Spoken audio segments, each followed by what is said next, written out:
You're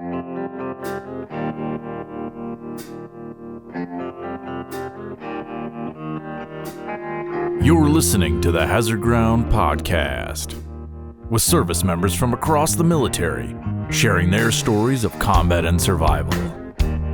And now, here's your host, Mark Zinno.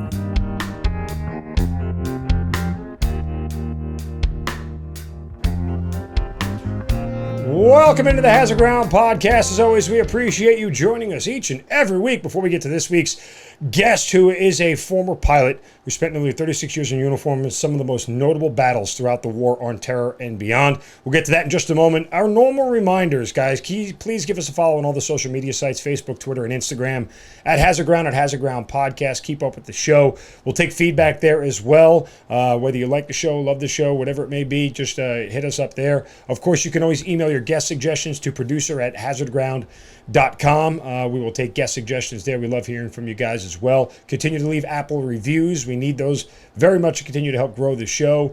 Doesn't have to be a lengthy review. Give us 5 stars. Tell us why you love the show. We certainly appreciate it. And we love hearing the comments and the feedback from everybody as well. Don't forget about our promotion with Amazon. You can go to our website, hazardground.com. You click on the Amazon button at the bottom of the homepage or under the sponsors tab. It'll redirect you to Amazon. You can do all of your normal Amazon shopping.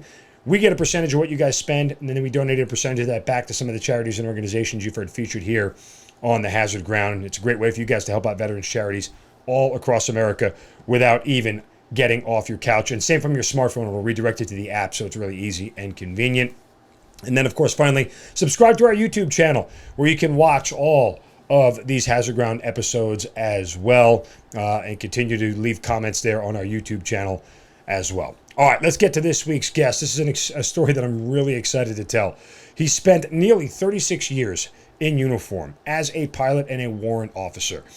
He has close to 20 deployments. He spent nearly 20 years in the 160th Special Operations Aviation Regiment, one of the most notable piloting flying regiments in all of the military. He's been in battles from Desert Storm, Desert Shield, to the invasion of Afghanistan. And beyond that, the hunt for Osama bin Laden at Tora Bora, the shoot-down during Operation Anaconda, Chase Bo Bergdahl, and as well tied to lone survivor in the Kunar Valley of Afghanistan. He is currently the Deputy Director of Emergency Services Deputy Commissioner in Orange County, New York for Emergency Services. It's Alan Mack joining us here on the Hazard Ground Podcast. Alan, welcome. Thank you so much for being here. Thanks for letting me on.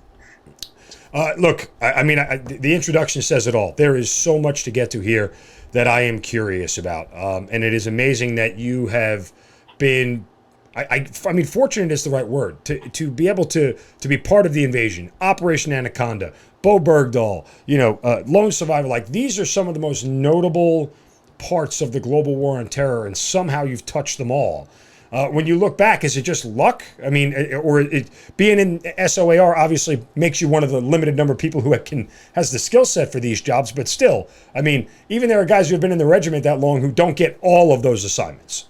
Well, some of it was luck, if you might say. I'm like the Forrest Gump of the GWAT. I just seem to be part of everything that happens. Life's like a box of chocolates. But yeah, right. No, I think the big thing was I was as far as MH-47 Chinook pilots go, I was the lead pilot. So just by that position, that by virtue of that kind of puts me in a position to do some of the bigger things. And it's crazy because I was reading, you've got like over 6,700 flight hours, and nearly half of that is under night vision, which is obviously the toughest part of flying. That in and of itself, when you hear those numbers out loud, are you like, wow, that's insane to think about. No, for me, it's normal. I'm a night stalker. We fly at night. But it's funny. I was down at Fort Rucker, Alabama with some friends, some peers that were not night stalkers. And we were having lunch, and I guess, so Al, how much MVG time do you have, night vision goggle flight? And I said, I don't know, about 4,000 hours. And they said, no, not total time, MVG time. I said, no, that is MVG time. I got, close to 7,000 total. And they're like, holy crap. I'm like, guys, yeah. Night stalker, we fly at night. Yeah, kind of not just a clever name. There you go. Yeah. Somebody thought that one out well, contrary to what the Army usually does, but that's a whole different conversation. Start back at the beginning for me. When did you get in the Army, how and why, and where did it all begin? Well, it all began when I was probably 10, 11 years old, watching the Be All You Can Be commercials. And I remember, TV Guide, there was a thing in there, a tear out for Army recruiter. So I sent off to that. I wanted to be a helicopter pilot. And the guy sent me back a nice letter, the recruiter. He's like, hey, I see you're a little bit young. Maybe call me back in about 10 years, but here's some stickers. And believe it or not, that stuck with me. I mean, in the late 60s, the news at night was all Vietnam, and all you ever saw was helicopters, Hueys in particular. And I just wanted to fly helicopters. So, my senior year in high school, I walk into an Army recruiter. Now I'm old enough. And I'm like, hey, I want to fly helicopters. He's like, hey, hold on, kid. It doesn't work quite that way. I was like, yeah, I saw the commercial. High school to flight school, and he's like, no, it's a little tougher than that. So why don't you join the Army as an aircraft mechanic, get some Army aviation time under your belt, and then put it for flight school, which, that was his way of getting me into his quotas, but it was smart advice. I did 9 years as a aircraft mechanic working on Hueys and Cobras and 58s.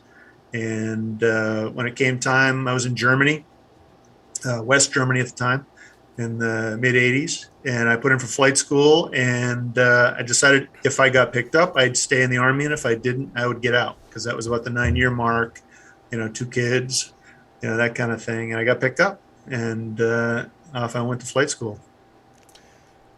I got to go back to the Be All You Can Be thing. Still the greatest advertising slogan in the history. I don't know why we ever changed, but I was with you. I was of the Be All You Can Be generation.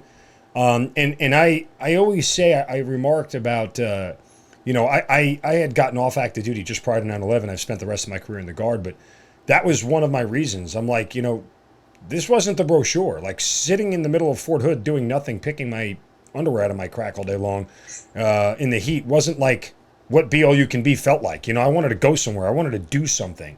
Right. And I never got that opportunity. But, that whole thing, how it crystallized you. Do you ever look back and wonder, like, why didn't I just want to be a baseball player? Or why didn't I want to be a fireman? Or, all the other simple dreams that kids have, you decided this and it stuck with you for 40 years. Yeah. I mean, every once in a while, I'm sure you get the same thing. Someone will say, thank you for your service, and I appreciate that.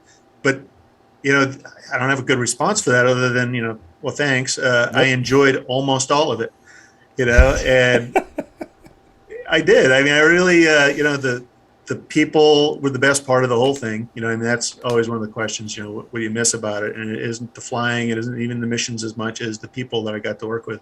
And the diversity of the people from when I was a private all the way to a CW5 was just amazing. Guys from all over the country, some from over the world, coming to work with us. And, the Be All You Can Be, man, it really was good, and then they hit that, the Army of One. It's like, what the hell is that? I know they missed on that one, and then it was Army Strong, and they had the good music for Army Strong. That was good music in the background. It just, now I have no idea what the hell the slogan is.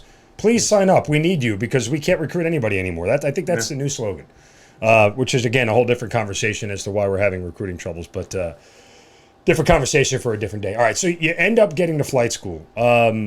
It's this sort of long-awaited dream. Did you think at this point, once you got to flight school and you get through it all and you finish and you pin on your wings, that, hey, I've hit my dream. I've reached my apex here. This is great.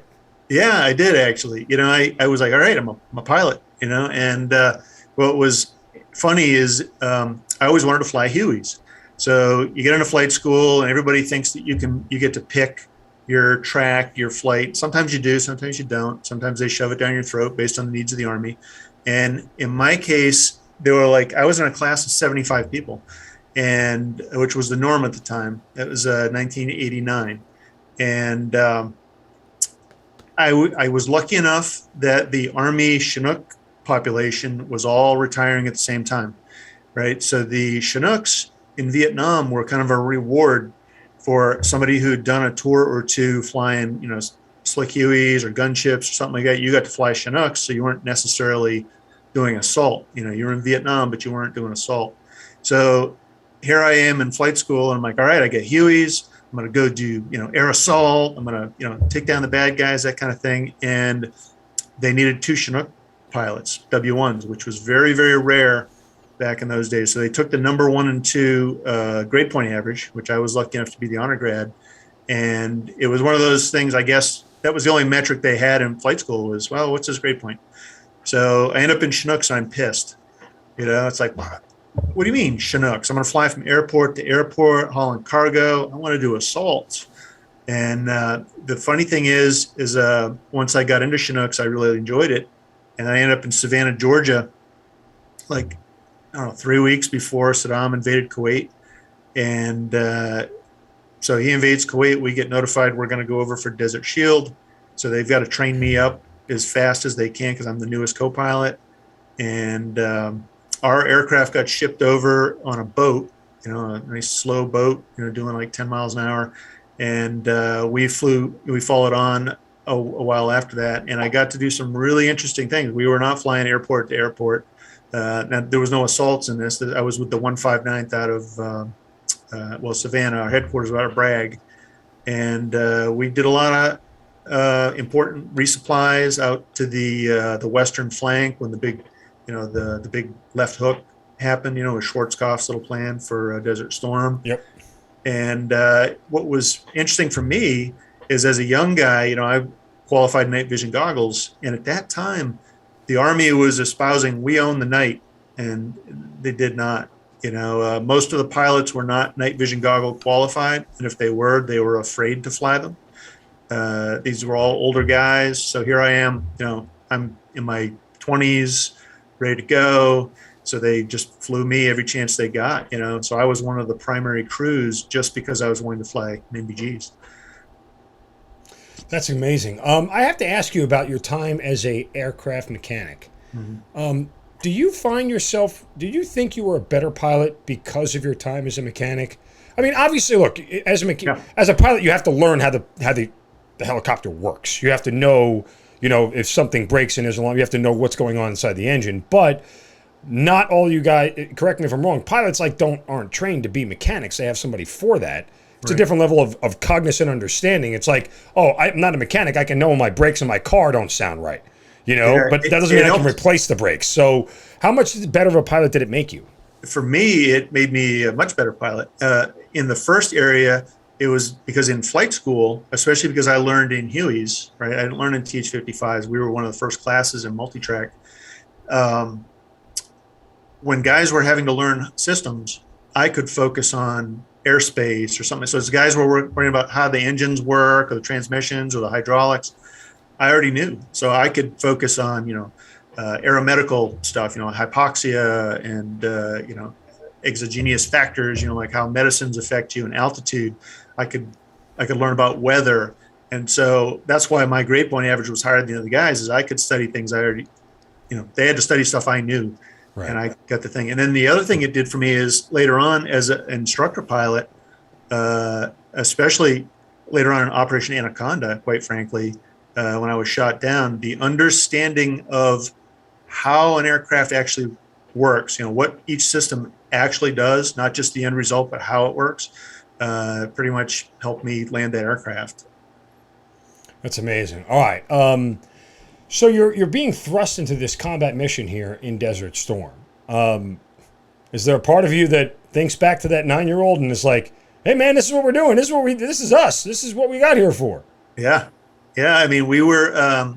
So our primary function, the 100-hour war, was establishing and resupplying a place called Forward Operating Base Cobra, which was where all of the Apaches and artillery and all that stuff were staged, and then they moved on Kuwait from there. So we were hauling the fuel up there, and the people, and the artillery, and the resupply. The Apaches were going down that highway of death, rain and hell, and they had to get fuel and ammo somehow, and that was us. And it was actually kind of a shock when we were flying back from Iraq, and we heard over the guard frequency, ceasefire, offensive operations have ceased. Desert Storm is over. Wow. Like, what the heck? We just started. We didn't experience anything bad up until that point. Yeah. Nobody hung a banner that said "Mission accomplished" after that happened. That's pretty amazing. That thing goes by so quick. Did you kind of feel like that was going to be the end of the best part of your military career? I did. Yeah. It's quite simply, that was it. You think about this, right? So here I was, an enlisted guy, in the 1980s with the Cold War going on, right? I was in Germany. Actually, I was in Korea for the first time, and the North Koreans were always threatening to invade. They'd rush the border, around Christmas time and get us all on alert, just to harass us, if you will. And then in Germany, you're always worried about, the Soviet Union and the Warsaw Pact coming across. And I remember thinking in those days, I don't know what I'm going to do if I get in a war. What am I, it's like I did not want to be in a war, right, as a soldier, right? And I just thought, something like out of a Vietnam movie would be all these horrible things happening to everybody. And it's like, really, that's a small percentage of the people on the pointy end of the spear. The spear is tapered. But as years went by, especially as a pilot, I wanted to be in it. And Desert Storm felt like a little, I hate to say it, a little bit of a letdown, in that, we really could have done it for a lot longer without any problem, But I mean, that's the goal, is to get in, get your mission done, and get out of there, really. Yeah. The antithesis of what happened post 9/11. But again, exactly, a whole different conversation for a different day. Yeah. So you have 10 years now between the end of Desert Storm and 9/11. I know it's hard to encapsulate 10 years, but kind of what's going on in your career, and when do you end up in 160th SOAR?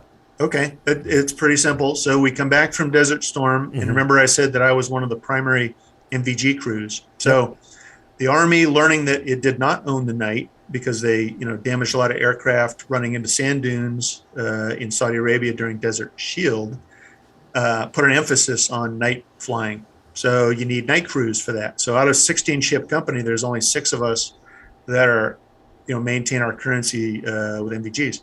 So every exercise we did, NTC, JRTC, Sand Eagle, there was all these big exercises that would go on. They always had a huge night component. So I was a primary person in that as a pilot in command. And I really enjoyed it, and I enjoyed the stature, if you will, amongst our company of, one of the Goggle guys, you got all the priority, you got all the good trips, you got all the flight hours, because the other guys who really were older and toward the end of their career didn't want to do these things anyway. So I did that. And then I got assigned, I did that for about a year and a half, and then I got orders for Korea. So unaccompanied tour to Korea, I wanted to be an instructor pilot. And one of the stepping stones to that is to become a unit trainer. So I was the guy that would teach the other pilots or check them a couple of times a year along the northern border with North Korea. So I would fly, up and down the border, from memory, and spouting off what they call MOI, which is method of instruction. So the whole time you're talking, all right, at this next road we'll be turning left. We're going to keep our altitude, between 100 and 200 feet, left to right of course, quarter mile, blah blah blah. And so that's the stuff instructor pilots do. And I did that, and one of the senior pilots flew with me, and he really thought I had what it took, and he made some phone calls, and he got me orders to Fort Rucker, Alabama, if I agreed to stay as an instructor there. So I end up there. Now I'm a young W-2 at this time, CW2, and I don't have assault out of my blood yet, right? I still have some things to do as a young man, right? And we get there, I get to be an instructor pilot, and I like to say my first 2 set of students were a lot of fun and rewarding, because they were, young guys like me, and they wanted to learn, they wanted to do things. And then the National Guard in Alabama changed over from CH-54 Sky Cranes to CH-47s, and they had to come to the 47 course, and I get to teach them how to fly it. And these are all CW4s. W5 didn't exist at the time. Mm-hmm. And they did not want to fly the Chinook, and they let me know it every day, like it was my call to bring them there. And I hated flying with them every single day. And I had a couple of sets of students like that. And a friend of mine came through Rucker who knew me, and he gave me a packet for the 160th. He was a 160th guy. He's like, Al, you need to come up there. We need you. We need pilots. I'm like, I don't know. Better guys than me have got turned away, right, is the way I put it. And eventually I convinced my wife that it would be an okay thing to do. And she said, you give it a try. I finally filled out the packet, sent it in, and I got accepted. and they're like, it'll be about a year and a half before we take you from Rucker, because I was only there about a year. And then the orders came down like, no, we need you next month. And my command was pissed. They're like, you said it would be, another year. And I'm like, I don't know what to tell you. And I ended up call in the Department of the Army. Yeah, I'm just me problem. Orders. You said you hadn't had the assault out of your blood. I'm just curious. What was that like? I mean, that taste of it. I get it. Like I understand. I've been in combat, but the flip side of it is that you're assuming a ton of risk for very little reward. Like the reward window is very small, yet the risk window is very big, and that's not always an equation that you want to enter yourself into. What was it about that first experience that made you feel like I've got more of this combat aviation stuff in my blood? That's a tough question. I guess, when I talked earlier about, the mission was rewarding, but, it was the people, right? So one of the things that was neat with the 160th is we had a habitual relationship with we call them customers, the supported unit. So, and that was a result of Operation Eagle Claw in 1979, 80. And the Iran hostage crisis, yeah. Right. The idea was that you would have this relationship with the ground force so that you knew what they wanted and you could help them achieve their goals better, by understanding just their mindset. And they would trust you, because one of the problems in Eagle Claw was the ground force, which was Delta at the time, did not trust their pilots who were, quite frankly, new to this whole night vision goggle thing. And that relationship was just amazing. You don't want to let them down. I don't know. I just I like doing the mission and working with the people. Yeah, I mean, again, I get that. I think that there is a certain amount of, for me, it was things changed. Like when I deployed both times, I was single. I didn't have a wife. I didn't have a kid. I didn't have kids. I was only responsible for myself. And in retrospect, I probably made some decisions that might have made some people frown a little bit or ask me what the hell I was thinking. Not from a tactical, like just for, from a pure, hey, I care about you, I don't want you to die kind of standpoint. I don't know if I'd make those same decisions with all this other stuff around me, which is why I kind of asked, because you mentioned you had kids at this point in time. And, there was, that's a tough balance, I think, sometimes for certain people. Yeah, the work-life balance is one of those things that now, as a much older man, I can look back. So I have a son that flies F-18s in the Navy, and I have another son who was a Chinook crew chief in the 160th, and he got out at 8 years, and the Navy son's still doing his business. And I keep saying, and he has 3 kids, right? And I keep saying, when you hit 20 years, get out. Don't stick around for some other job unless your wife really wants it. Don't do it, because it's, I did all those. I could have got out at 20, at 21 probably, because of 9/11. A lot of my peers got out right after that initial thing, and they're still, have good family relationships. My wife, part of one of the things I detail in my book, it's called, A Night Stalker's Wars, plural. So there's the GWAT, there's Desert Storm, there's some other classified operations that I kind of hint at. But my wife at the time picked up an opioid addiction and alcohol, and my frequent deployments, just exacerbated it. I don't know that my not going wouldn't have changed it, in hindsight, but I can tell you it sped up the process. That work-life balance is important. That's one of the things I try to impart. My last assignment was at West Point. I was the flight detachment commander. And I got to work with the cadets on the skydiving team, and I got to know quite a few of them as what they call an officer representative, sort of a mentor. And I would kind of give them some tips on, all right, you're going to want to do this and that, but you got to always put in the back of your mind that families are very important and they weigh in. And so you may have it may not be you, maybe your guys, that you're in charge of. You get some guy that wants to do something, and it's not a good idea, and there's someone else can do it. Maybe you put your foot down and say, yeah, for the good of you're not going. I know you don't like it, but tough. And those are some life lessons that really, the way they say, youth is wasted on the young, right? So, that's true. Yeah, 100%.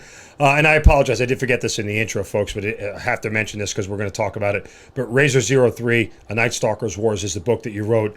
You got notes from General Petraeus in there, from Admiral McRaven, of everything that you've done. And we're going to get into more now, starts to detail some of that. And again, Razor 03, A Night Stalker's Wars is the name of the book. We'll talk about it more as we get where you can get it at the end. But so 9/11 happens now, and you are where?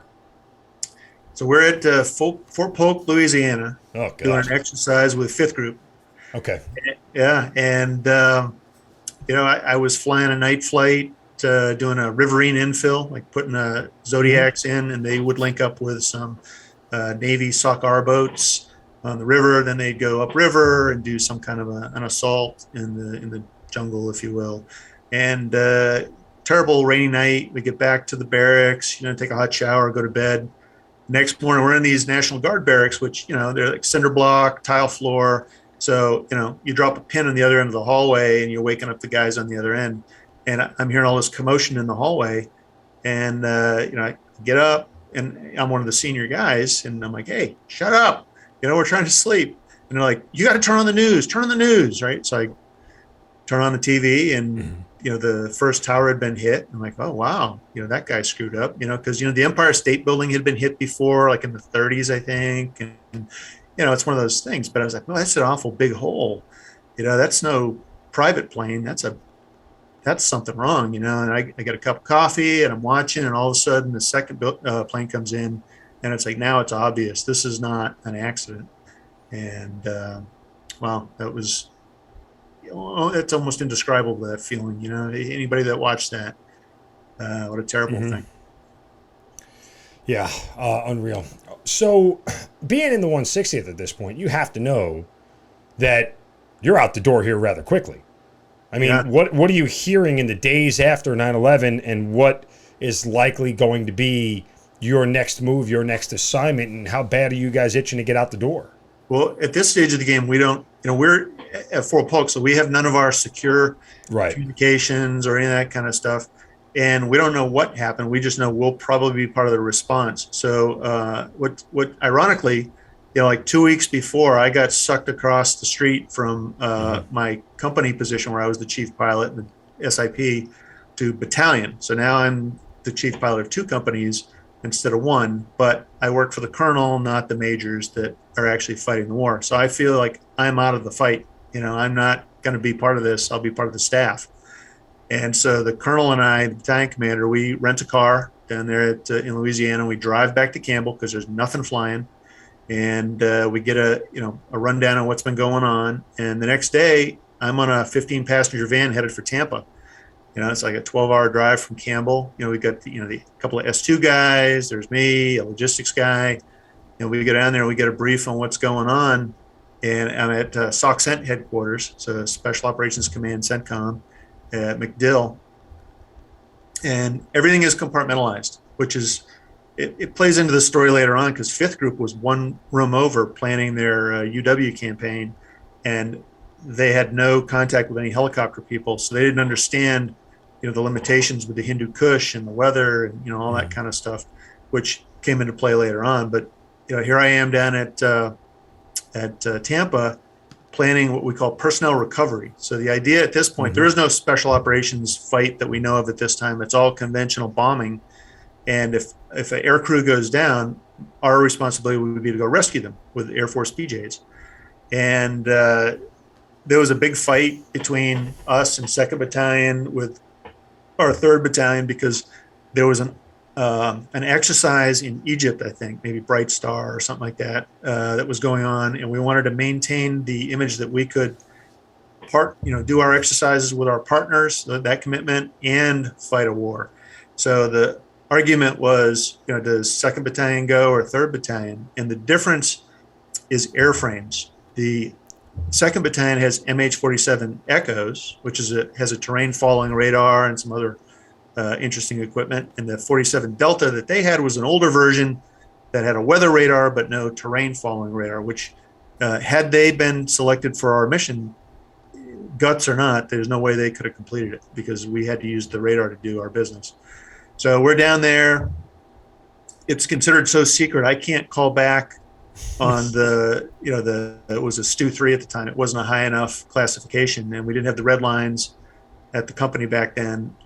So all I could do was call back on the SIPR and say, you remember Spies Like Us? That area might be where you want to, focus, with the Dushanbe, and they got the message. And, a couple of days later, I went up there, and I didn't even have maps on my laptop of that part of the country. I had to get a CD, a stack of CDs from the imagery guy there. It was NEMA back then, before it was NGA. And I had to load them on the computer myself, something I'd never done. And, it was an unclassified hard drive, and now it's classified because it's got all this other stuff on it, which ultimately is not a big deal. But the computer guys back at the regiment had a fit. What are you doing? Putting classified stuff? I was like, put a red sticker on it, because that's what it is. And so, the interesting thing with all that is nobody had ever really looked at Afghanistan, from our perspective. And there was no computer programs that did aircraft planning at the time. That was in its infancy, beta versions. And so we were using paper charts out of the operator's manual and maps. And the maps, the ones on the computer were kind of nice for, planning coordinates, but they didn't help you plan the mission really. It was all old fashioned, ruler, marker, on a paper map, and a calculator, figuring it all out. And the variations in altitude and temperature there were just something none of us had seen. We couldn't believe, because in a Chinook in the United States, we do exercises with the Rangers, with Delta, with, the SEALs. And it would be like, well, how many guys can you carry? 70. Well, okay, we don't have 70 guys, but you can carry everybody we do have, and a pickup truck and a motorcycle, right? And then you got to take off, and somebody will run out and say, wait, you got room for one more? And we go, yep, get on. And you could do it, right, without even really thinking about it. And then you get to Afghanistan, and instead of 50 guys, I'm carrying 9, And that's just because of the altitude? The altitude, yeah. So, we were upwards of 20,000 feet at times.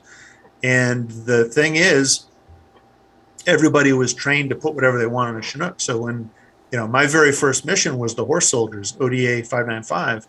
And it was supposed to be 2 Chinooks, because we would divide the team up so I would have enough fuel to get in and out. And then there was a whole story of how my Chinook went with the other team, leaving me by myself. So I had to take the whole team, and I had to air refuel both in and out of Afghanistan, which was something we always, just in general theory, didn't want to do. Air refueling has its own issues, and you always planning for success. And air refueling has some issues that, can take things out of your control. So we tried not to do that. But once I had to do that, I went to the team leader and I said, hey, look, you can weigh 9,600 pounds, I think it was the weight. And he's like, 9,600 pounds, that's like my guys in rucksacks. I'm like, well, that's what you got, right? So we put some Air Force pallets on some aircraft scales, and the team got on it with whatever they were going to bring. And then we would look at the scales and say, yeah, you're 500 pounds overweight, lose something. And they'd be pissed, and they'd throw a couple of, ammo cans off. Now you got 300 pounds to go, and we got them down to the exact weight, which turned out to be the thing we needed to do, because the terrain following radar is based on performance of the engines and the aircraft weight, the ambient conditions. And it does all that computations for you. And if you're heavier than you're supposed to be, the aircraft will not work. It'll function, but you won't survive. Right. Okay. So the initial invasion of Afghanistan, I guess, and I don't know how long you're actually there for. And you get through October of 2001 all the way through December of 2001 and Tora Bora and everything else, which is a story I do want to get to. But after the initial invasion, before we get through to Tora Bora, did you think, much like Desert Storm, this was just going to tail off and you were going to head back and be done? Oh, yeah. And to the point where, so I said I had ODA 595. Well, because I had left the company, the guy that took my place, we'll call him Arlo, he gets the first mission, which is actually ODA 555 or a triple nickel. They're going to go into the Hindu Kush, the Panjshir, with Fahim Khan. And what none of us knew is that 595 was actually the main effort. But the first guys to go in, a political decision was Fahim had to get his team first. So he gets triple nickel. And those guys 2 nights in a row had to turn around because of weather. And I'm mad because now my mission has to roll the next day because Fahim says he'll attack Dostum if he gets his SF guys first. So Arlo comes back. He's white as a sheet because they, had to turn around the mountains in horrible weather. Couldn't, they almost died. And I'm calling him, a female body part because, he doesn't do it right. And he's visibly shaken. So the next night he comes back, and I should have been compassionate. I wasn't. I was mad because now I had to roll again. And I was convinced that once his guys got in, the priority would be turned off and we'd just all fold up and go home. And what I didn't know was that the next day, and we were shoving each other. Like I'm calling him, words, names. I'm questioning his manhood, and we're shoving each other. And Arlo's a big guy. He'd have crushed me if he actually wanted to. But I was so mad I didn't care.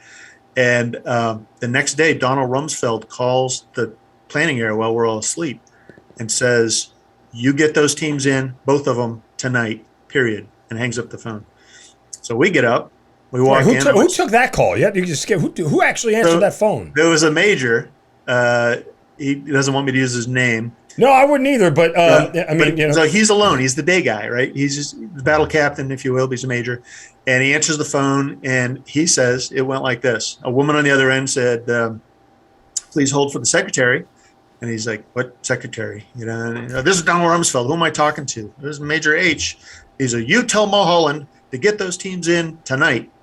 And he had some other choice words and hung up the phone. So now when I come in, I'm expecting a leisurely day because my mission's planned, and they go, "Nope, we're launching everything tonight. Al, you got to give up your other Chinook." I'm like, So now I got to bust for my ass, planning how to do this with one aircraft now. So they gave me 2 armed Blackhawks, DAPs, direct action penetrators, right? They were supposed to be my wingmen. Even though we knew they wouldn't be able to go all the way, we figured they'd go most of the way. And back then there was nothing overhead. Now you go on target and there's a stack, an AC-130, a couple of UAVs, F-18s, F-15s. And back then there was nothing. You might have a B-52 or B-1 over the country, but they weren't there for you. And so we briefed and launched. And the only caveat I was given was you have to get to Dostum 30 minutes after Fahim gets his guys. You can't get there any sooner. It has to be obvious to Fahim he got his guys first, just to say he got his Americans. Yeah, I know. Yeah, that's not even. And it went from there. That set the tone because when I took off, the weather forecast was for decent weather, but that was based on computer models from the Soviet Union that really were bullshit. And the first thing we encountered when we crossed the border was a sandstorm that was so bad that you couldn't see past the refueling probe. And my DAPs didn't have the terrain following radar, and they sucked in really tight, right? And with their NVGs, they could see the heat from my engines. And they knew that if the engine got brighter, I was climbing. If it got, dimmer, then I was descending. They would match that as near as they could, only seeing the glow of the engines.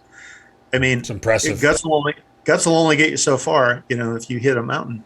And so they eventually had to turn around because they couldn't go any further. So I figured once again, here we go. We're going to turn around. Arlo had to turn around 2 in a row. And the battalion commander decided to be my air mission commander. So he's riding in the jump seat, which is like about a foot behind me in between the 2 pilots. And he says, "Al, what do you think?" And I said, "Sir, I said we just TF." And he's like, "Do it." I'm like, wow. This used to be a general officer approval to do this. So we activated it. We ran with it. And now when you say TF, for the people listening, TF is what? Terrain following radar.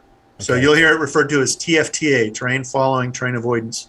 And it's a computer generated cue based on a radar that sees the terrain in front of you. Right, it's sort of feeling what's below you or to the side of you, and you're using that as your guide for where you're going. Yep, and you can't see out the window. You're playing a little video game. And this is something that in training, we had practiced only while being able to see out the window. right? They wouldn't let us do it in the clouds because it was too dangerous. Because what would happen is the damn thing would reboot on its own for no reason. And it was, think of your iPhone, right? Or your cell phone. Sometimes it just locks up on you and you're like, damn it, you got to reset it. Now imagine it's an aircraft and you got to climb like your life depends on it, because it does, and we had that happen to us on that very first mission. That's crazy.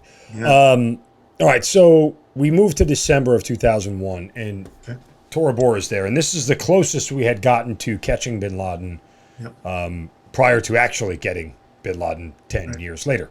And it's frustrating because you mentioned before about the Afghans had to get their guys, and it's been detailed many times over as to why he was allowed to escape. Part of it was Afghan proxies were a big part of, for whatever reason, we couldn't get Osama bin Laden. We had to make sure that the Afghans were the ones who caught Osama bin Laden, but nonetheless, 10 years later. So when you're getting in this Tora Bora mission, you realize, I should phrase it this way. Do you realize the scope about how much tonnage of bombs were about to drop on the side of a mountain? No. Or how does this whole thing unfold? And again, you're doing Chinook, so it's a little bit different, but how does this whole thing unfold? And can you kind of paint the picture what everybody's doing? Yeah. So the way that, JSOC and USASOC are designed is essentially, especially with the air elements, you go do a mission and you go home, right? You're not equipped or manned to stay for prolonged periods of time, right? It's just not how it was envisioned. So we get there, we do, 20, 30 infills and then a bunch of resupplies of a bunch of ODAs. And then we come up on Thanksgiving, and we're thinking we're going to go home in about 2 weeks. And we're already talking about redeployment. And we just have to move the last of the SF teams to C-130 capable strips and we can leave. That's what we've been told. And then, the operations officer comes in and says, hey, we need to send 2 Chinooks to Bagram. And we get this thing called this Tora Bora campaign. We think we got bin Laden. So Arlo and his guys, once again, because he's the company SIP, he gets to go, and I'm a little jealous, but he gets down there and the bombing campaign begins in earnest. And, they're running the Delta guys down, into the Tora Bora area and the cave complexes, and they're, doing their thing. Except they went down with a 3-day ruck, right? A backpack good enough for 3 days, right? Change of underwear, socks, that kind of thing. And after a couple of days, they realized they need resupply, and they didn't go down equipped for that. So they asked my team to go down, and we took their place, better supplied, better provisioned. So we go down there, and my first flight into the Tora Bora Valley there, the mountains at night were glowing under my night vision goggles. That's how you talk about all the bombs being dropped. The rocks and the foliage were so hot. The only thing I've seen even close to that is out west here in America. When they have the wildfires, if you fly at night with night vision goggles, you see the glow of where the fire has burned over or where it's going. That's what the Tora Bora Mountains look like. Yeah, it was really something. Yeah. Do you feel like, as it's unfolding, that you guys might actually have a shot at getting him? Yeah, we did. He was just so how could anybody survive this? Yeah, and he was on ICOM, right? Mm-hmm. The little walkie-talkies, and it's funny because I flew in to the headquarters where we would bring everybody in. A reporter from ABC, John McWethy, he died in some kind of skiing accident, I guess, a couple years later, but he's quiet the whole time. It's pitch dark, it's zero illume, and I'm flying along the military crest of the mountains. So I'm, a couple thousand feet above the valley, but I'm up against the mountains. And he says, hey, can I ask you a question? I said, sure. He goes, why aren't you flying low and fast in the valley? I said, where do you think the bad guys are? And on the news, they're talking about the 160th is flying low and fast in the valley. So instead, I'm up on the military crest, where if somebody points a heat-seeking missile at me, there's a little bit of ground clutter. It might, interfere a little bit with the secret head locking on. And if somebody does, all I have to do is ease back on the stick without changing power, so I'm not changing a heat setting, and I can just sort of glide up and over on the other side. And whether that's machine gun fire, RPGs, or man pads, it's very simple. And then when I get where I'm going, I'll come down, and they can't hear me up here. Or if they do, the noise is bouncing around the valley. ricocheting off. And he's like, wow, we never thought of that. Like, that's the whole point. Yeah. So we went in, and, a lot of the time we did that, fly up on the military crest, and then drop down. When it's all said and done and you don't get bin Laden, are you guys feeling any frustration, or is it like, hey, it doesn't matter, we'll eventually find him here, we'll eventually get him? I mean, nobody knew at that point in time it was going to take another 10 years to get him. As a matter of fact, so when they did the ceasefire, right, Mm-hmm. so he no longer he was injured, we believe. Right, he was on ICOM telling people that he was hurt, he was injured. And then it stops, right, because we're still bombing him, and CENTCOM decided, at least the way it was portrayed to us, is they decided that we got him. We don't no longer have to drop any bombs, and we'll go find his SSE. We'll go find his body. So we started a cave complex search and things like that. The whole time we're thinking we're going to get him. We don't think he's dead. We think he's just off the radio, which turned out to be the case. And for years, you never wanted to leave Afghanistan, like as a flight lead, right? So the flight lead position is very important in the 160th. You are the leader, the warrant officer leader that plans, briefs, executes, and navigates through the mission. The commander gives you some guidance and commander's intent, and the warrant officers do it. And the flight lead is that position that does it. And I was one of 6 or 8 guys.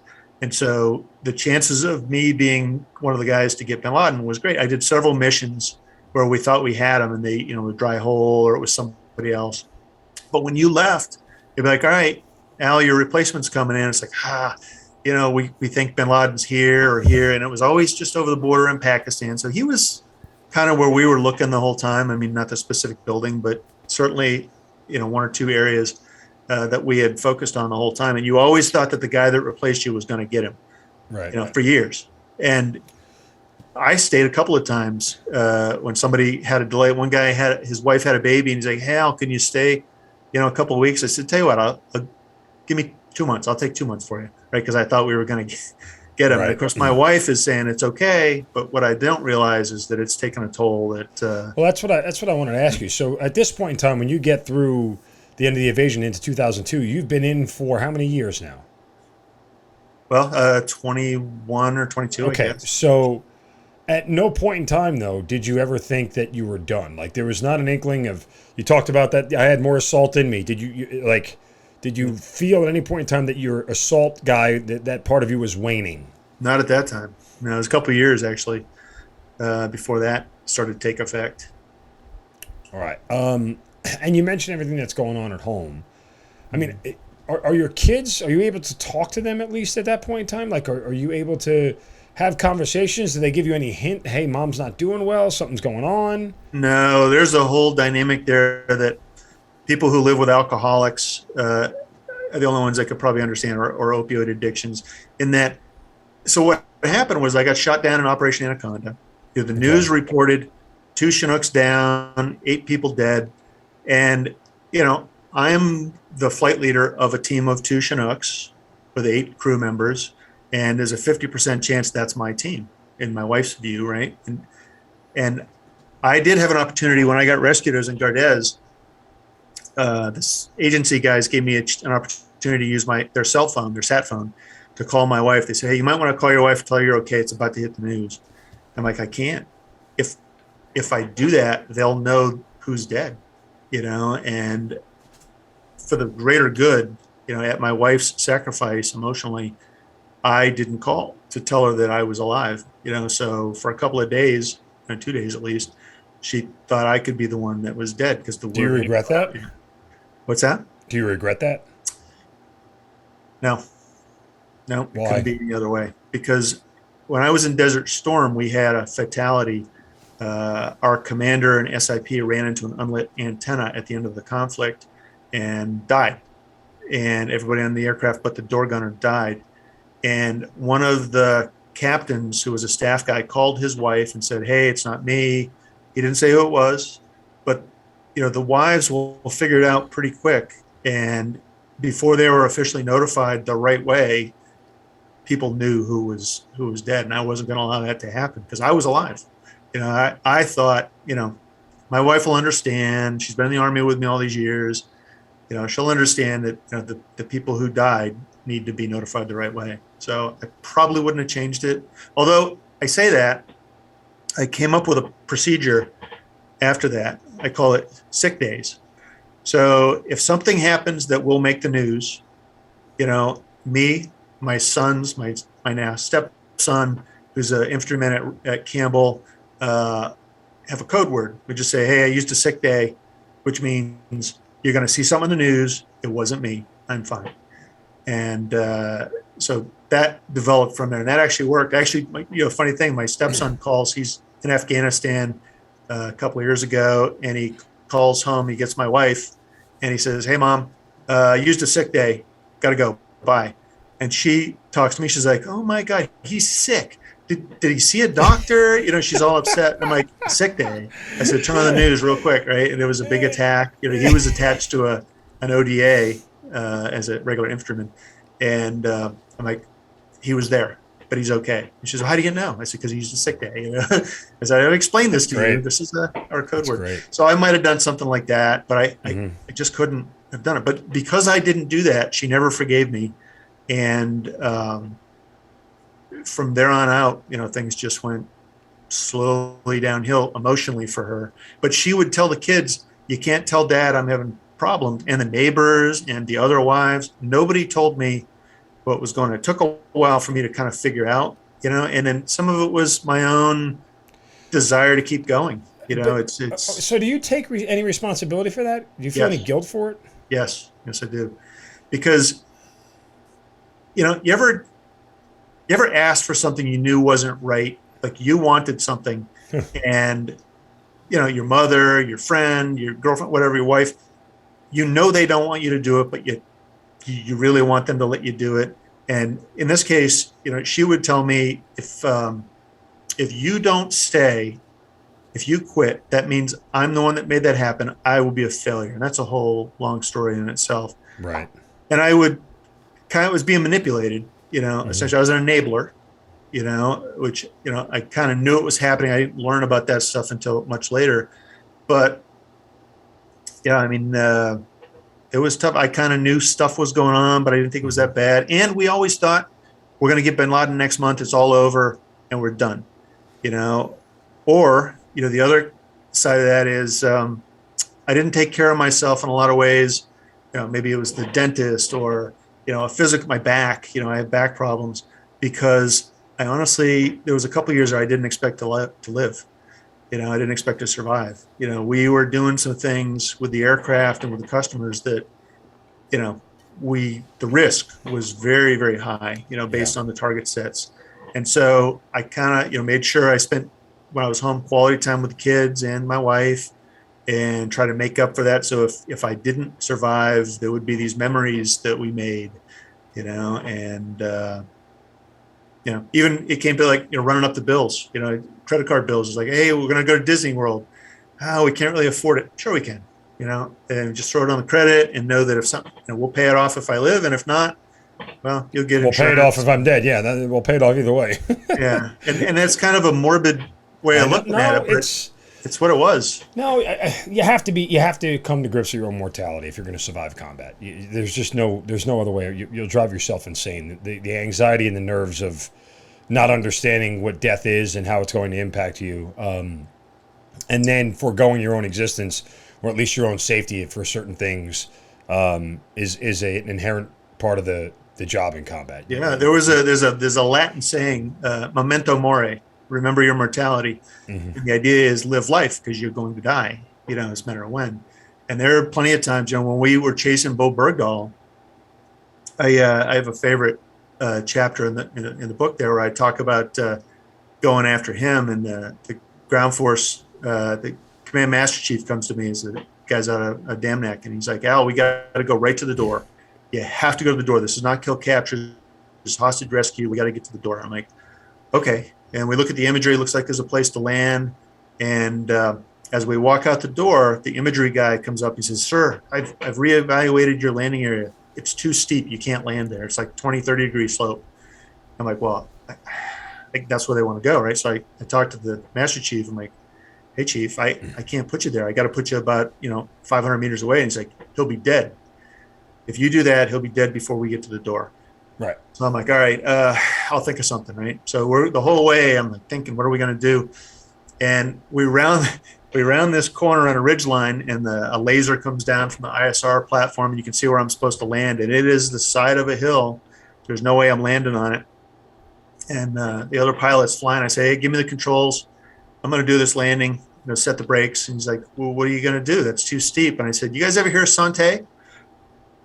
And someone goes, yeah, wait a minute. Isn't that where they intentionally crashed a helicopter in a POW compound or do a rescue? I said, yep, you got the right idea. Hang on. And one of the best landings of my life was to the side of this hill. Didn't damage anything, but I was ready for the aircraft to have a hard landing and stay on the objective while the ground force rescued him. Turned out to be a dry hole. His socks were there and his underwear, but he was not. But that's the kind of thing me and guys like me, my peers, were willing to do. I hate to go back, but I did want to talk more a little bit about the shoot down because, that experience preceding everything that you had to is sort of the catalyst for some of that thought process. Well, look, I almost died already. So what's the point of, saying, oh, this is too risky now? I mean, I've already, those things are compounding to each other. Can you talk about that and how exactly it happened? Yeah. So, I mean, it's a long story, but, we end up on top of a mountain called Tarkagar. Okay. And the rules of engagement. Very familiar. Had changed the day before. There was a friendly fire incident. A AC-130 killed a warrant officer named Harriman, who was the lead element of the main effort for Operation Anaconda. He was the hammer to the anvil, if you will. And when he got killed, it changed the whole dynamic of the battlefield because the Afghans ran away going, wow, if the Americans can get smoked like that, what's going to happen to us? So they changed the rules of who you could shoot and when. And MH-47 is equipped with a 7.62 minigun, right? It's a electric Gatling gun, shoots about 4,000 rounds a minute, depending on the version. And we have some delays, some complications, but the long and short of it is we end up at the top of the hill. A guy shoots an RPG from, 50 meters away, maybe closer, maybe 25, and he hits the aircraft in just such a way, it's a magic bullet. It takes out 3 normally redundant hydraulic systems, all 3 electrical systems, which drive the miniguns. Wow. So now we have no defense, and the team is still on board. So, the aircraft will still fly without these features. It just doesn't fly well, right? And there's big chunks taken out of the rotor blade, which we find out later on. There's no oil in the transmissions. The gears are all shot up, but it's flyable. Boeing makes a good product. But as we take off, Neil Roberts gets shot in the leg, and he falls out of the aircraft from about 10 to 12 feet onto probably hip deep snow. So he survives the fall. And the door gunner that was in the back tried to grab him but he got pulled out of the aircraft with him. So it wasn't like, Sylvester Stallone grabbing on like, hang on, I got you. He got sucked right out with him, right? The difference is he had a tether, his gunner harness, and was hanging about 5 feet beneath the back of the aircraft. So now I'm diving down the mountain because I think I've lost an engine and I have no cockpit displays to tell me otherwise. I'm going with sound. And as I'm diving down the hill, had he not got pulled in by another gunner, he'd have been killed, either by trees or impact on the bottom. And I don't know he's hanging out because none of us can talk. And finally they get some communications back, and they tell me a guy fell out. They're like, a guy fell out. We got to do something. I'm like, all right. We'll go back and get him, right? So the aircraft is severely disabled, and we're flying around, and I can look down and I can see the entire Battle of Anaconda unfolding at a terrain feature called the Whale, right? Objective Remington. So I can watch all that as I turn inbound, and then the controls freeze. I cannot move the flight controls at all. And without hydraulics, they cannot be moved no matter what. So imagine you're driving a car and somebody locks the steering wheel. You can't move. You're going wherever that thing's pointed. And I said, guys, I'm sorry. We're done. I'm like, whoa, what's going on? I got no hydraulics. I can't move the controls. So my co-pilot gets on the controls. He tries to move them. You never know. It's redundant systems. It doesn't move. And then all of a sudden, the controls come back. It's like all of a sudden my hand moves, right? And the crew chief in the back opened up a can of oil and poured it into a little reservoir. It's like a little funnel in the back, and it's got a little tiny handle. He pumps it, and he pumped in a quart of hydraulic fluid, and all of a sudden I had controls again. And I'm like, all right, turn back inbound again. Now, did you know he did that at the time? No, I just knew the controls came back. And so I'm all right, we got control again. So we go back in. Are you thinking it's a miracle? Or you're like, oh my God. Yeah, I mean, I just made peace with my own death, and apologized to the guys for getting them killed. Because nobody had survived a dual hydraulic failure in a Chinook. It's not possible. But in this case, the gunner did that. And so we turned back inbound with no guns, right? Actually, we do have one M60 machine gun in the right rear. And he's actually, so this guy, right, who they have a nickname for him. He's kind of a Forrest Gump kind of character, in all the sense.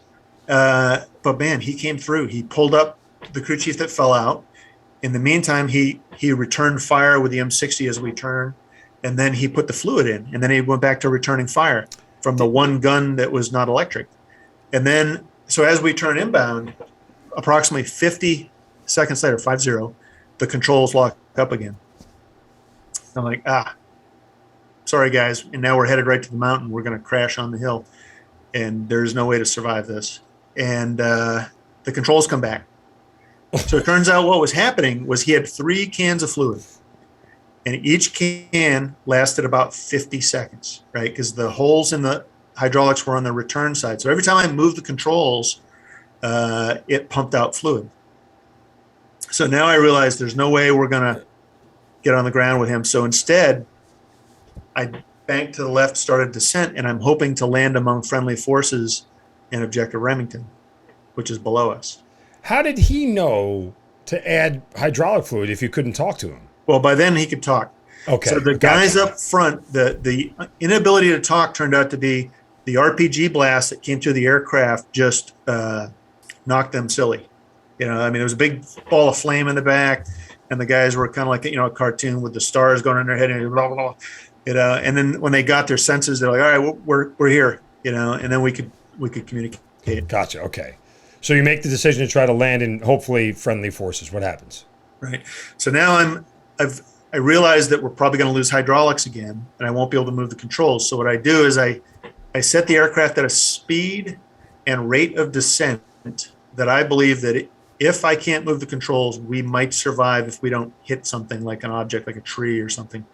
I'm hoping for, just that happens. In the meantime, I'm coming down. I realize I cannot make it to friendly forces without increasing the rate of descent, which once again, if the controls stop, I'm going to crash in a big fireball.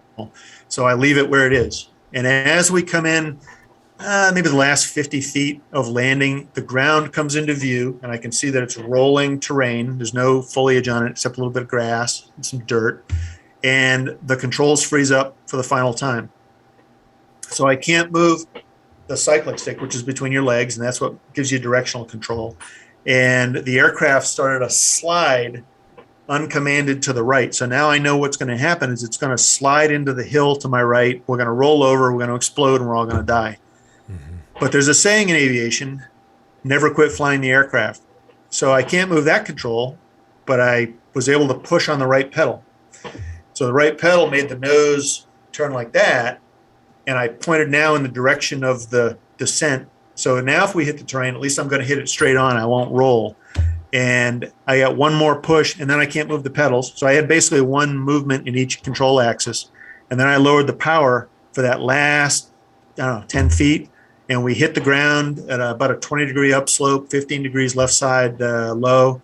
And, big cloud of dust, all without any of the toys, if you will, that help you do that. This is all based on my experience at NTC and things that I used to play around with. And I remember thinking, we're alive, right? And I'm like, we used to do this thing. By the way, you could say your genuine reaction out loud. I was like, fuck, we're alive. And so what was interesting is we had been training the previous year, like in 2000, up into 2001.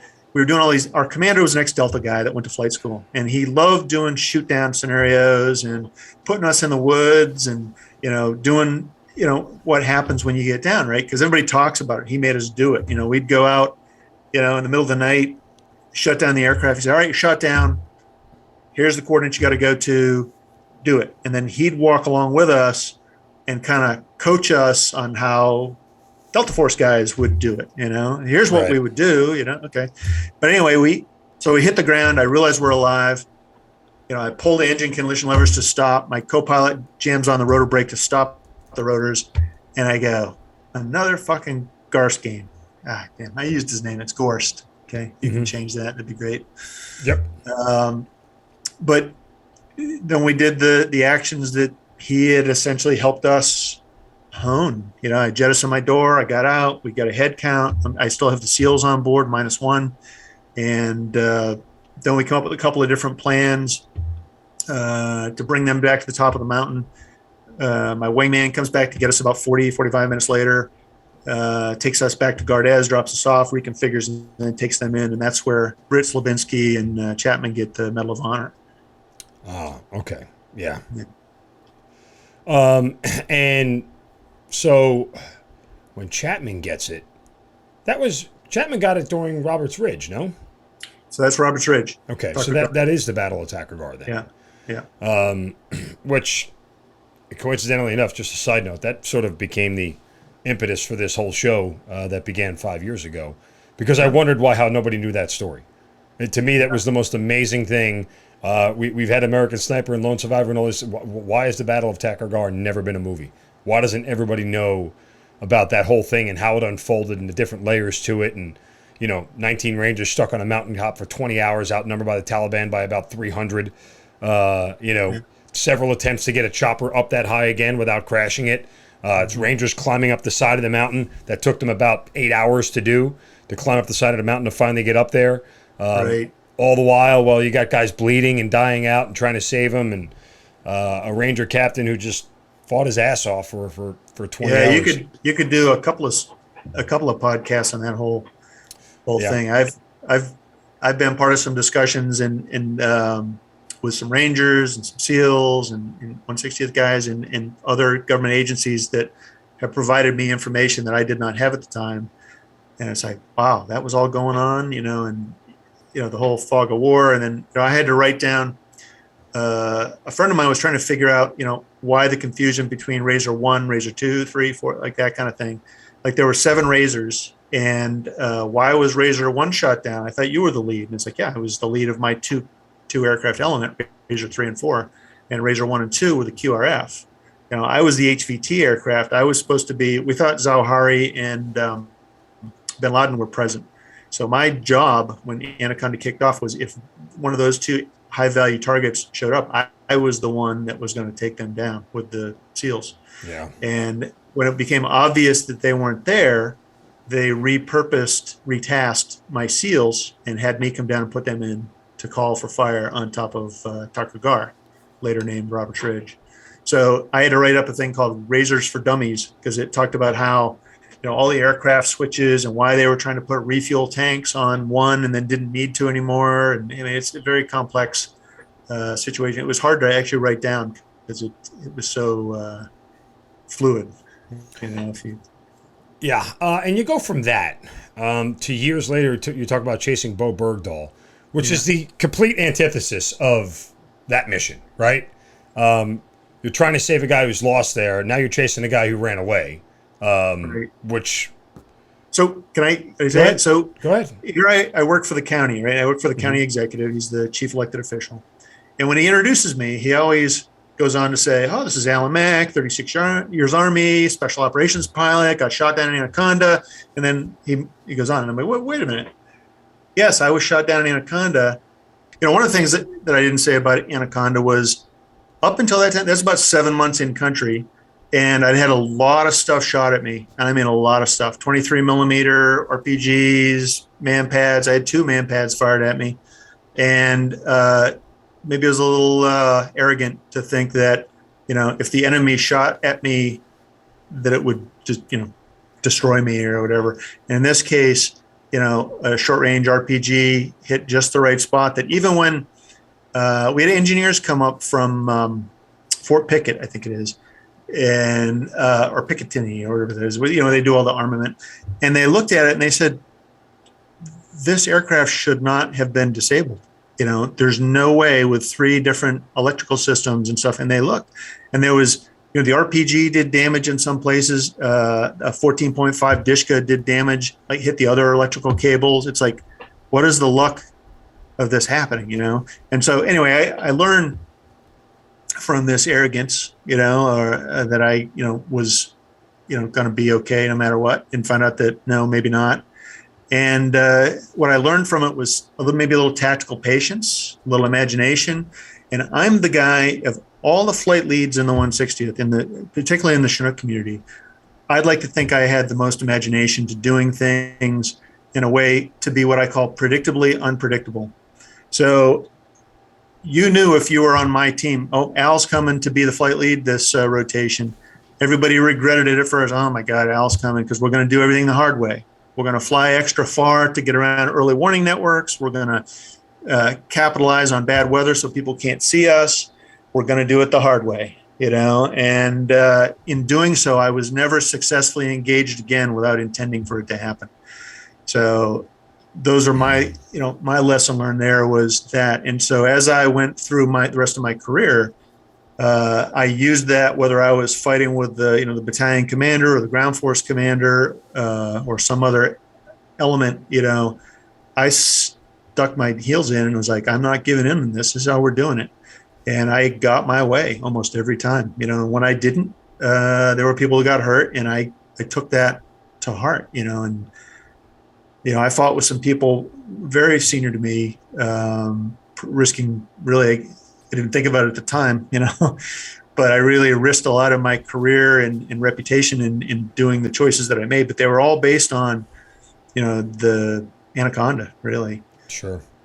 So going after Bo Bergdahl as an experience, again, like I said, early in your career, you're chasing Bin Laden, you're trying to get a bad guy. An Anaconda, you're trying to get guys who are stuck. And now it's just like you're going after this guy who's generally a deserter at this point. Yeah. Do you look at the mission any differently? I mean, I feel like it's hard not to. No, it was interesting because the assault force viewed him as a deserter. Mm-hmm. I didn't categorize him that way. I categorized him as a U.S. soldier, because one of the things that the 160th members are very aware of is many of our tactical missions have national strategic implication. So my opinion was, you got to bring him home. This is going to be a bigger deal if we don't get him. He needs to come back dead or alive, but he's got to come back. And, I rescued hostages in Iraq earlier.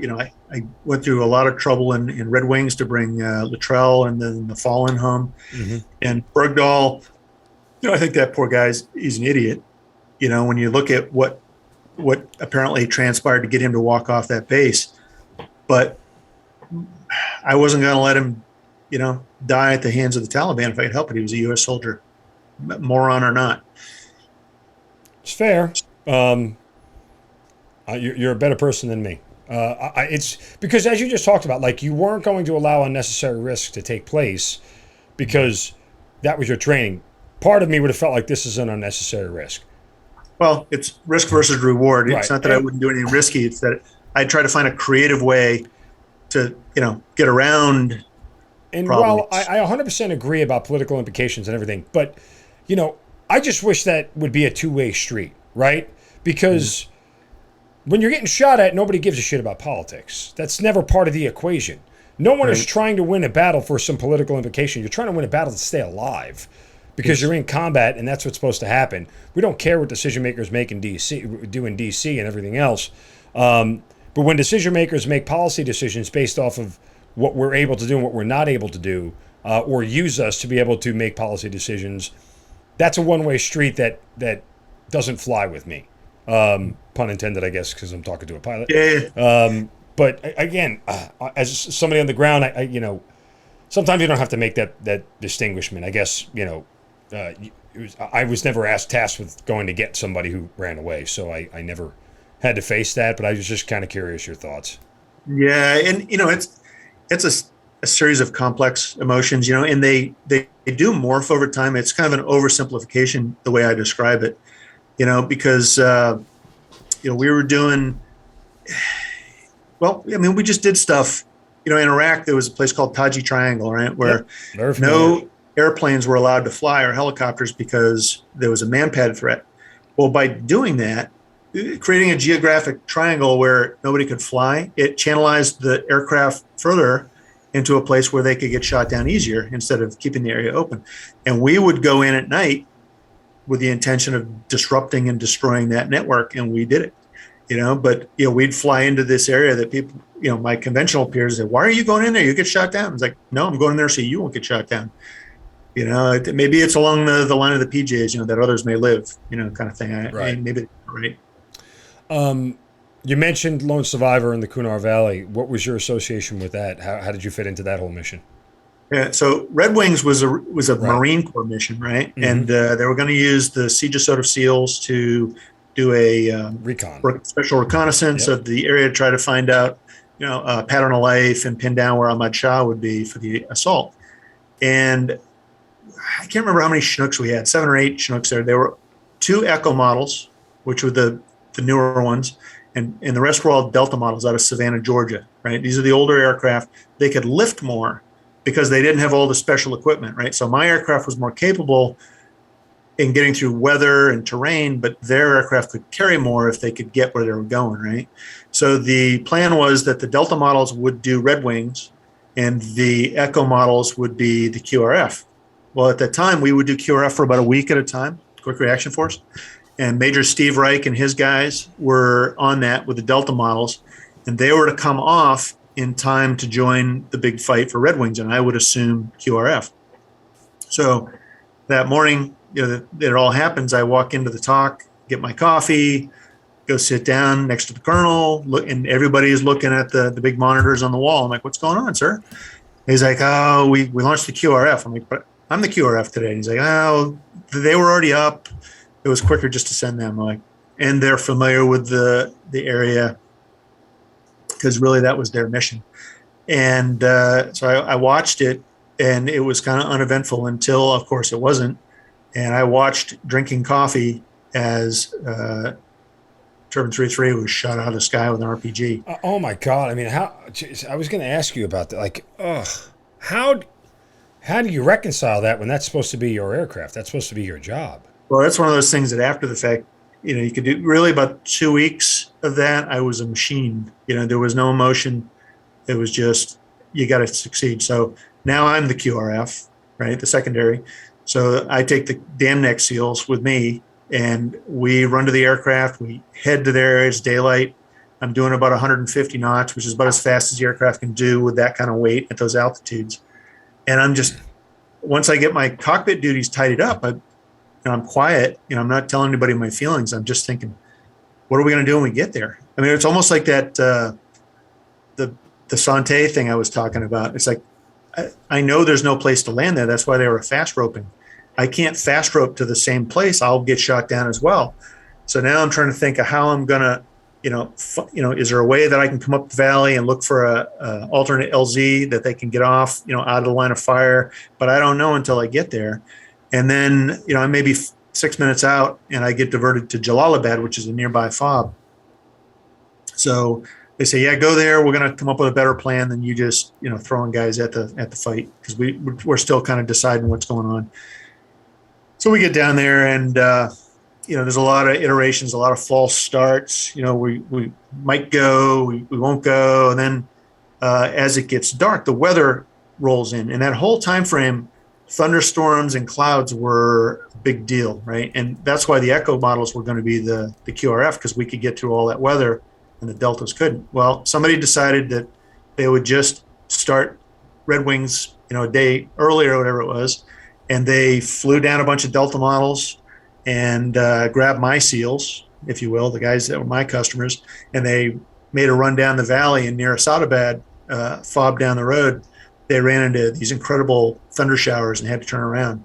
Mm-hmm. And so there was no way they were getting. I could have got in there, but I don't know where we would have gone. Even in hindsight, I'm not sure where we would have gone. And then, so the following day, we came up with a better plan for what we call an offset infill.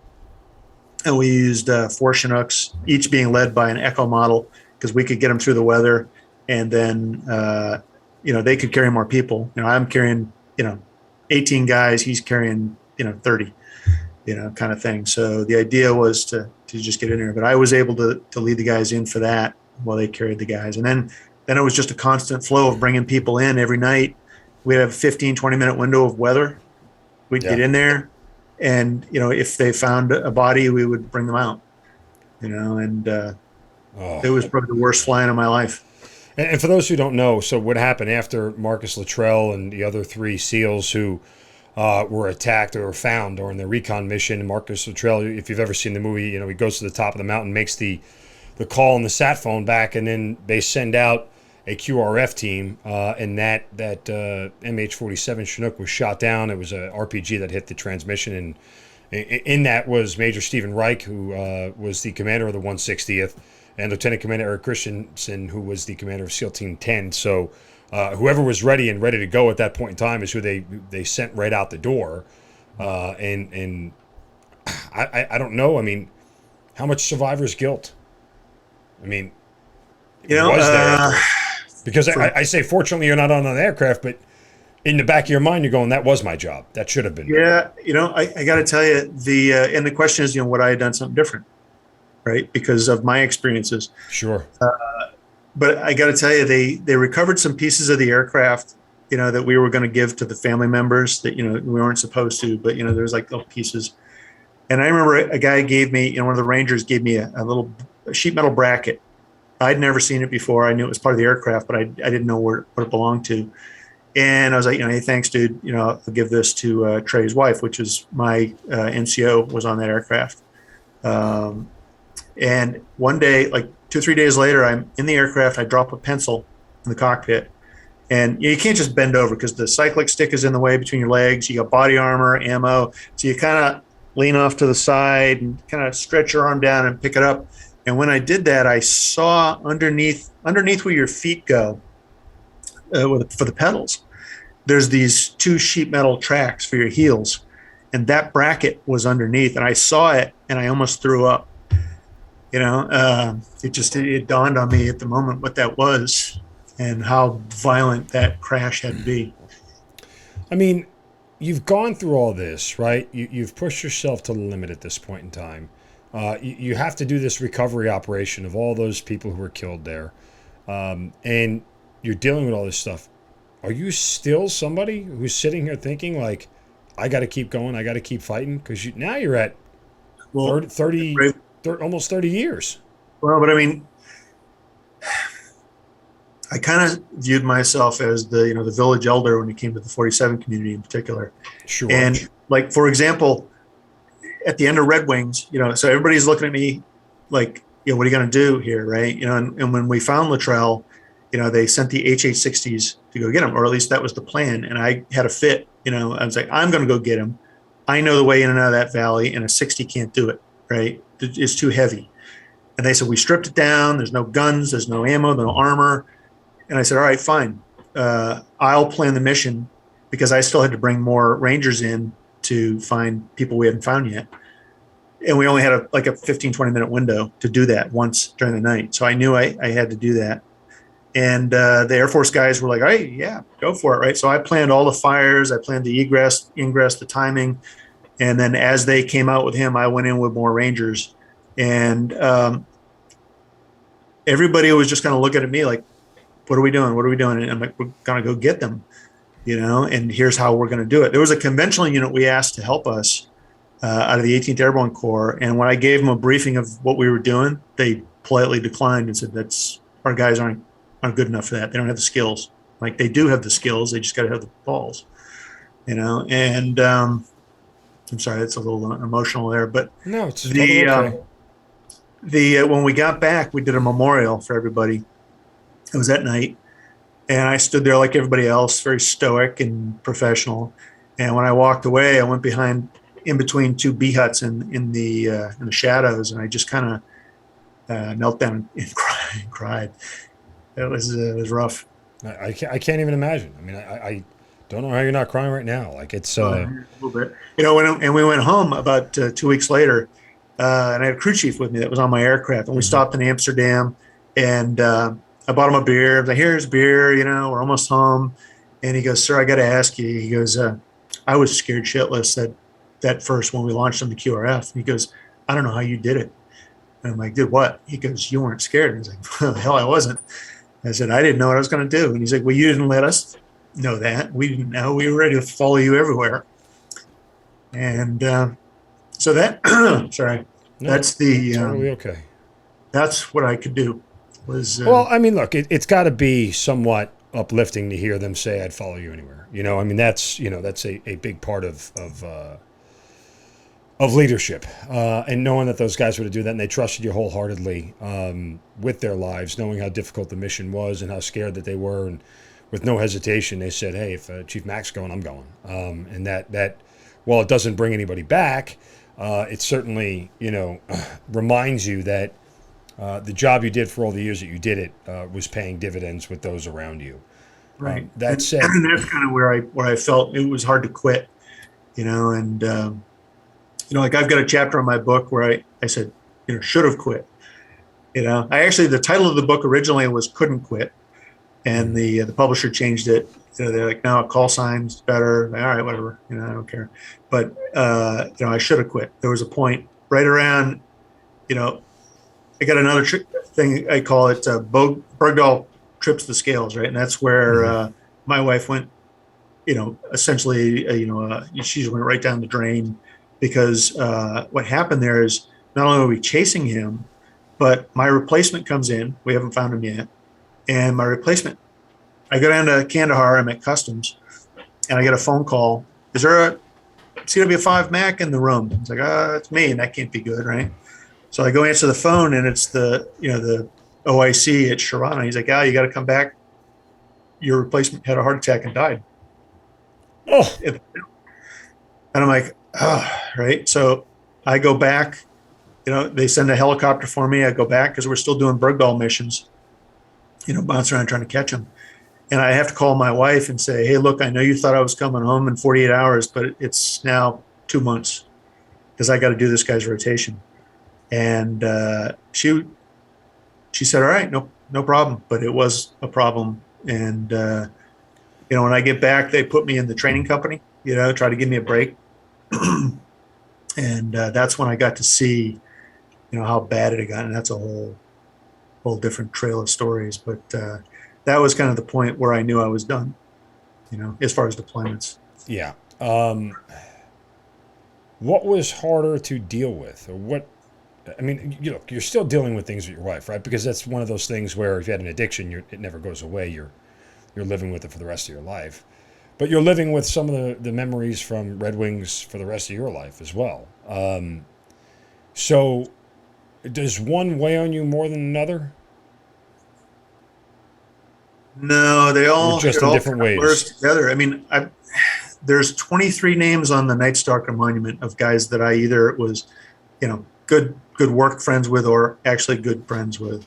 23, and because you lose a Chinook, you're losing between 5 and 10 guys at crew, depending on what configuration they're in, plus the customers, and 10 years of war, being really at the pointy edge of the spear. And, it was funny because I was in the training company when they got Bin Laden. Mm-hmm. And they called us all into the hangar to tell us, "Oh, you're going to see something on the news. We've been trying to do this," but they didn't say anything. But I remember being mad that they wouldn't just admit it to us. We had to, find out other ways. And, and sure enough, the guy that got him, the flight lead, the MH-47 flight lead, was one of my competitors, if you would. Like, as I look at my peers, right, we're all different levels of how good or how aggressive or how lucky we are.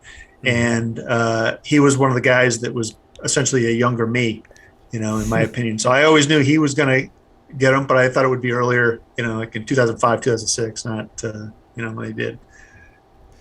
So you're removed from combat now. It's 2011. Bin Laden's already been captured. And I bring up Extortion 17 because obviously it's one of the worst aviation crashes in military history. All 38 people on board were killed, 17 Navy SEALs, one of the toughest days of the entire war on terror. You watch that, and when you hear about that, what are you feeling? What's your reaction? How much of a toll is that taking on you? Well, I was in the States, and we flew in on a C-130, went to the memorial at Dam Neck. And, the sad thing about that is the lack of special operations rotorwing aircraft is why they were flying on a conventional Chinook. They went to essentially reinforce a Ranger element that was troops in contact, and the closest rotorwing asset that they had access to was Extortion. And the sad thing with that is Extortion, the conventional units that were supporting the JSOC elements had to have so much time in country experience. The pilots had to have so much experience. And the big key was they had to have so much time in country, and they had to do an offset infill. They couldn't go to the X, right? They couldn't land outside the door. And that aircraft that night wasn't one crew from that unit. It was two different crews out doing a local area orientation. Essentially, the old crew that was leaving was teaching the new crew where to get gas, where to land and loiter, that kind of stuff. So they didn't even know each other, and which in itself presents problems in crew coordination, decision making. The new guys are thinking the old guy knows what he's doing. The old guy is thinking, wow, the new guy is capable, and maybe he is, but you don't know because you don't know each other. And they ran right up the fastest way in there, and which is one of the things that if it were one of my peers, maybe they'd have done the same thing. But the rules of engagement are different. The JSOC aircraft have different rules of engagement, and we might have suppressed where they didn't. And if it were me, I wouldn't have been the one running up the valley. I'd have gone around. I'd taken the extra 5 minutes based on my lessons learned through the years. So it's, a terrible, terrible loss of life, When do you actually finally sign paperwork to get out? So my wife dies in September of 2012, right? She overdosed. And the regiment was very kind to me. They offered to create a position for me where I would be the face of the regiment. I could deploy if I wanted. I could stay home if I wanted. But what they wanted me to do was to go around, because I had a reputation with the ground forces. I could go there and tell them what to do, better than an L&O. And I was going to be a goodwill ambassador, essentially. Or I could go to Fort Rucker and do the shoot down assessment team, which is kind of like the NTSB. If an aircraft is shot down, they send up a team out and they figure out what shot it down and ways to combat that. And that was a pretty good job. But I came up to New York City to unveil a statue called America's Response, which is the horse soldier statue at Ground Zero. And I got sent up there because I flew them in.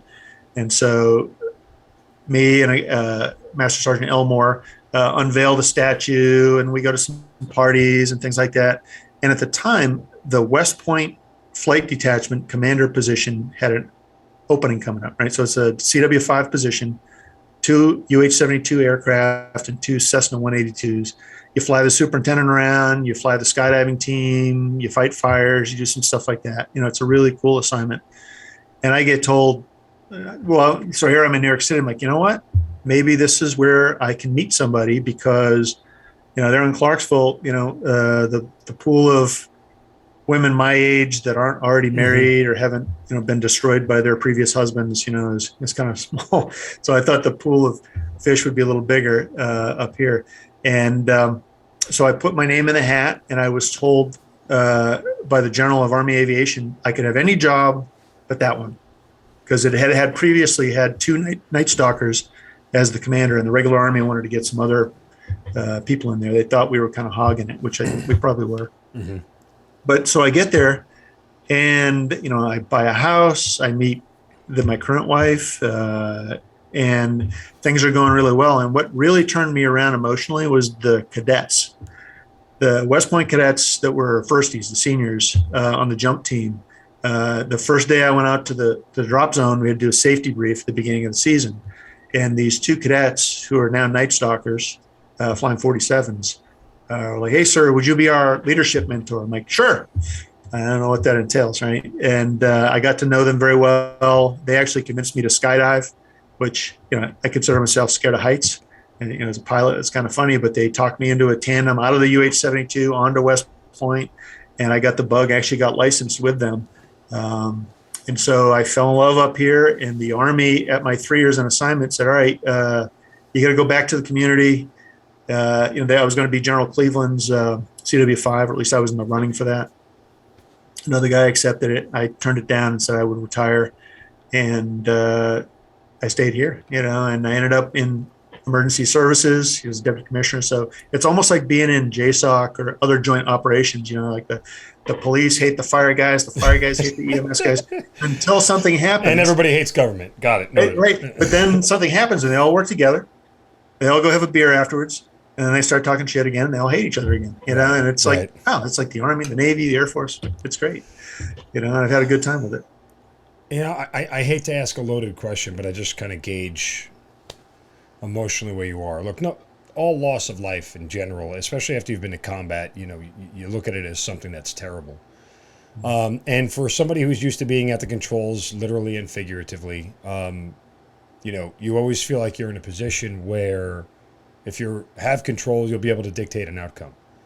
That said, what has been tougher for you to deal with, the loss of your wife or the loss of soldiers that you've otherwise felt like you could have, should have protected?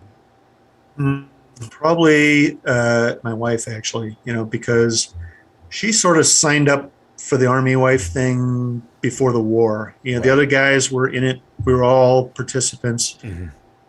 I felt I was a good steward of my responsibilities, and I saved a lot of people, or my flight did. Casevacs, I don't know how many we did, but guys that would have died had we not, gone into machine gun fire and RPGs to bring them out. That's what we do. That's the Night Stalkers. In the fall of Afghanistan, a good friend of mine was there with a Chinook that was brought in specifically to get people outside the wire, and they brought a C-17 in, built that thing up, did a mission or two, and then they got turned off because the place was falling. But you could say, wow, that's a suicide mission. It's like, well, it wasn't, and everybody would have done it if given the opportunity. Yeah, I mean, listen, I'm in awe of all that you have been able to do in your career, and given everything that you've had to deal with, and the challenges and struggles. Because while, again, you read the resume at the beginning of things and it seems glorious and it looks like it, right? Because you check all the major parts of the war that everybody seems to know. What people don't know is all the underlying stuff that goes along with that, and the toll that it takes on your mind, your body, your soul, your family, your loved ones, and other soldiers around you. And so, heartfelt, I just want to genuinely thank you for all that you've put on the line over the course of your nearly 36 years of service. Because, like I said at the begining, I enjoyed almost all of it. Almost all of it, yeah. Well, for the parts that you didn't enjoy, I think that's what I thank you for the most. I mean, it's easy to fly around with your hair on fire, dive in, pick somebody out of battle, get them to a MASH unit or combat hospital and save their life, and you get a pat on the back. While that's difficult and only a few people in the world can do it, at the end of the day, it's a smile because everybody is on the positive end of things. It's the parts you don't enjoy that really take a toll and make a difference on where you are mentally in your life and how you're surviving every day. And I guess that is part of my next question as to how are you? I mean, I'm in a good place. One of the things that, what I needed when my wife died was a change of venue, right? Because, I tell everybody, everywhere I looked was a memory, and it was bad because it was either a happy memory and now I was sad because that's no longer the case, or it was a bad memory, in which case I got angry. So I left, went to New York, changed everything. If I hadn't got the detachment job, as the commander, there's just enough responsibility there and just enough stress getting the superintendent to DC in bad weather, or fighting a fire or something like that. Just enough stress to keep you going, like keep you motivated. If I had just retired, like my wife died, I'm miserable, I'm retiring, I'll be a civilian mission instructor with a 160th, I probably would have killed myself. Wow. I mean, really? I mean, I wasn't thinking, I just, in hindsight, that you hear about all these guys who, they miss all of the camaraderie and the importance of working together. And that was kind of me, and so I got up here and I got to kind of ramp down just enough stress. I was very family oriented. So if a guy told his wife, the commander said I have to work this weekend, I'd be like, if you don't want him to work, you call me and we'll see if we can't work something out, which is something I learned from a battalion commander in the 160th. Hey, talk to the wife, tell her, I know you got a baby coming. I need your husband for 2 weeks. I will send him back as soon as I can, kind of thing. And that's how I was. And I remember everybody thinking, wow, you're so family oriented. I was like, and you should be too, and you can't always execute, you can't always follow through on what you want to do, but boy, if you have a choice, make the choice. And that work-life balance, it's really important. And that's why I'm in a good place. And being in emergency services, sort of like an analog for being in the military. It's just enough stress to, keep me going.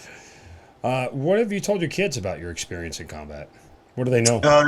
They know about almost all of it. Well, I was going to say your military sons do. Yeah, obviously. Yeah. And, my oldest son, he flies F-18s. His first deployment, I think he was on the Bush. They flew over Afghanistan, and he's a Wizzo, so he's the backseater. And his front seater was an F-14 pilot originally that flew in the Battle of Roberts Ridge. And he flew over and he said, hey, there's where your dad, his aircraft was, and there's what this guy's aircraft was. And I remember him telling me about that. And then his next deployment, he was in Syria. And the very first footage you saw on TV was his footage of the first bombs dropped on ISIS. Oh, nice. And he would tell me stories. We'd come back, we have some beers. He's like, yeah, Dad, we ran out of ammo. We Winchestered, and they still needed a show of force. So we came by, 100 feet, 500 knots. I'm like, they're shooting RPGs at us. I'm like, why? Why are you doing it? So, it's like I did what I did, hoping that I could finish the war or facilitate the end of the war from my perspective before my kids had to do it. And then they had to do it anyway. And then those crazy little bastards. Do you ever compare missions, like in retrospect, when you think back on difficulty, challenges? I mean, do you rank them, so to speak? Yeah. The toughest was Red Wings because of the weather, the stress, the canalized terrain. And because I had to drag the D models with me, I couldn't use the weather to my advantage the way I wanted to. So I felt vulnerable. Anytime that I felt like I didn't have control was tough. And maybe I have people ask me, do you have PTSD? It's like, I don't know, maybe a little. And the only time I see it manifest itself is when something important happens and I can't control it, or I don't have a say-so, or, like when COVID happened and the state would do things that we couldn't control, and that would give me like anxiety, but other than that, I've got three best landings in the world. One is the Brugdahl raid where we thought we were going to get them with a command master suit. I got to go there.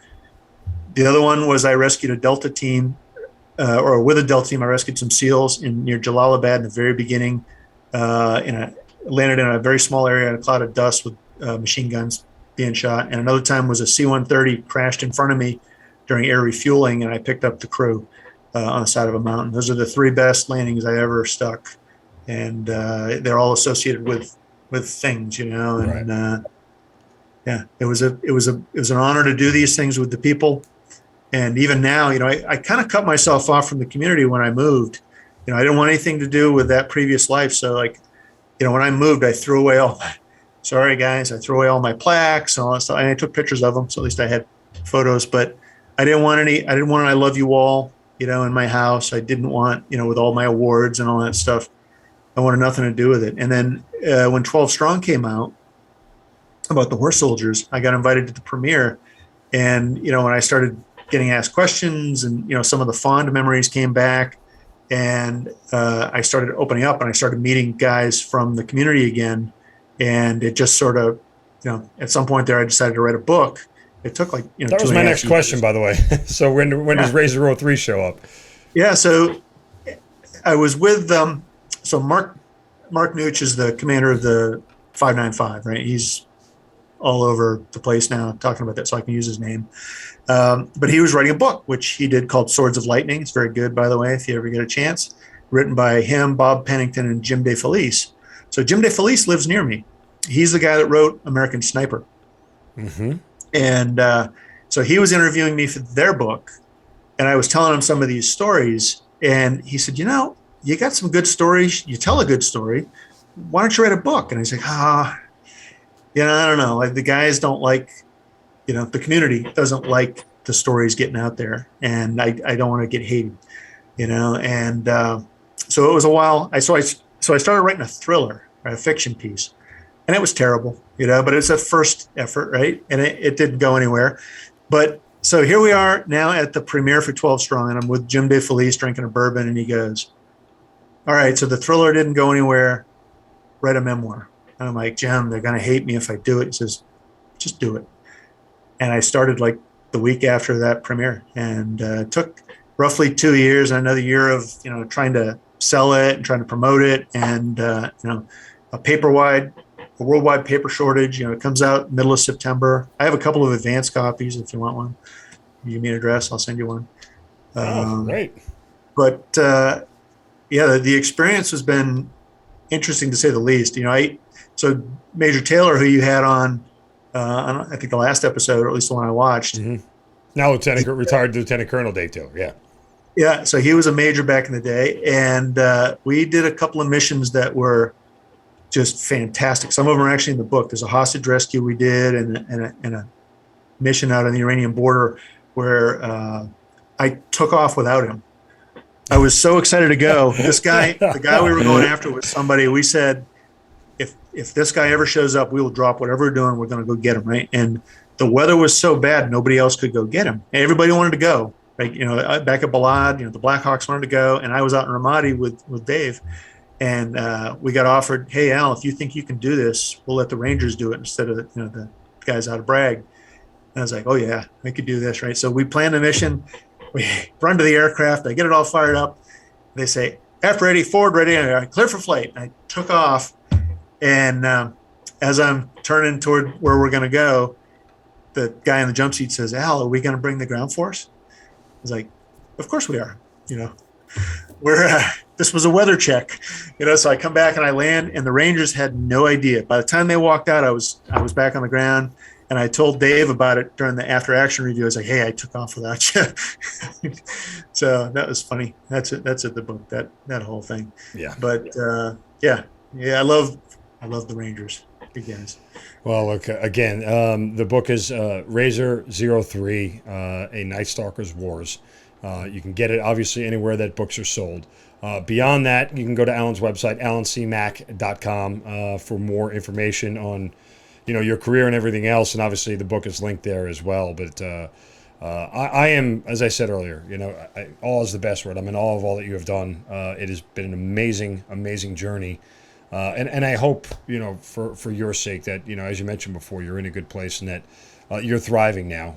36 years is never easy. And while you enjoyed most of it, again, I hope the parts that you didn't enjoy so much allow you to still put your head on the pillow every night and sleep well, knowing that it was a tough job, but not many could have handled it the way you did. And so from that aspect, again, I wish you very well. But it has just been a joy to hear your story.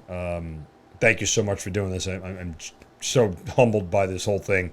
I'm going to love this. I thank you very much for having me on, and thanks for your kind words. But there were many more just like me. I just happened to be the guy that was the lead in some of these missions, and I wrote it down. So the other guys won't talk or can't talk. So I have the opportunity to tell. All I ask is that after I get the book, I'd like it. I'll send it to you, get it signed, and send it back to me. Oh, I have a couple of them. I'll send it. Oh, well, then, genuine thanks. But, you got to sell a book, so I don't mind buying a book, But I'm excited to read it. So it has been great talking to you again. Alan Mack, thank you so much for being part of the Hazard Ground. Thank you. You've been listening to the Hazard Ground podcast, hosted by Mark Zinno. If you have an interesting story to tell and you'd like to be on the show, send us an email at producer@hazardground.com. And if you like the show, don't forget to subscribe, rate, and review on Apple Podcasts. Thanks for listening. We'll see you next time.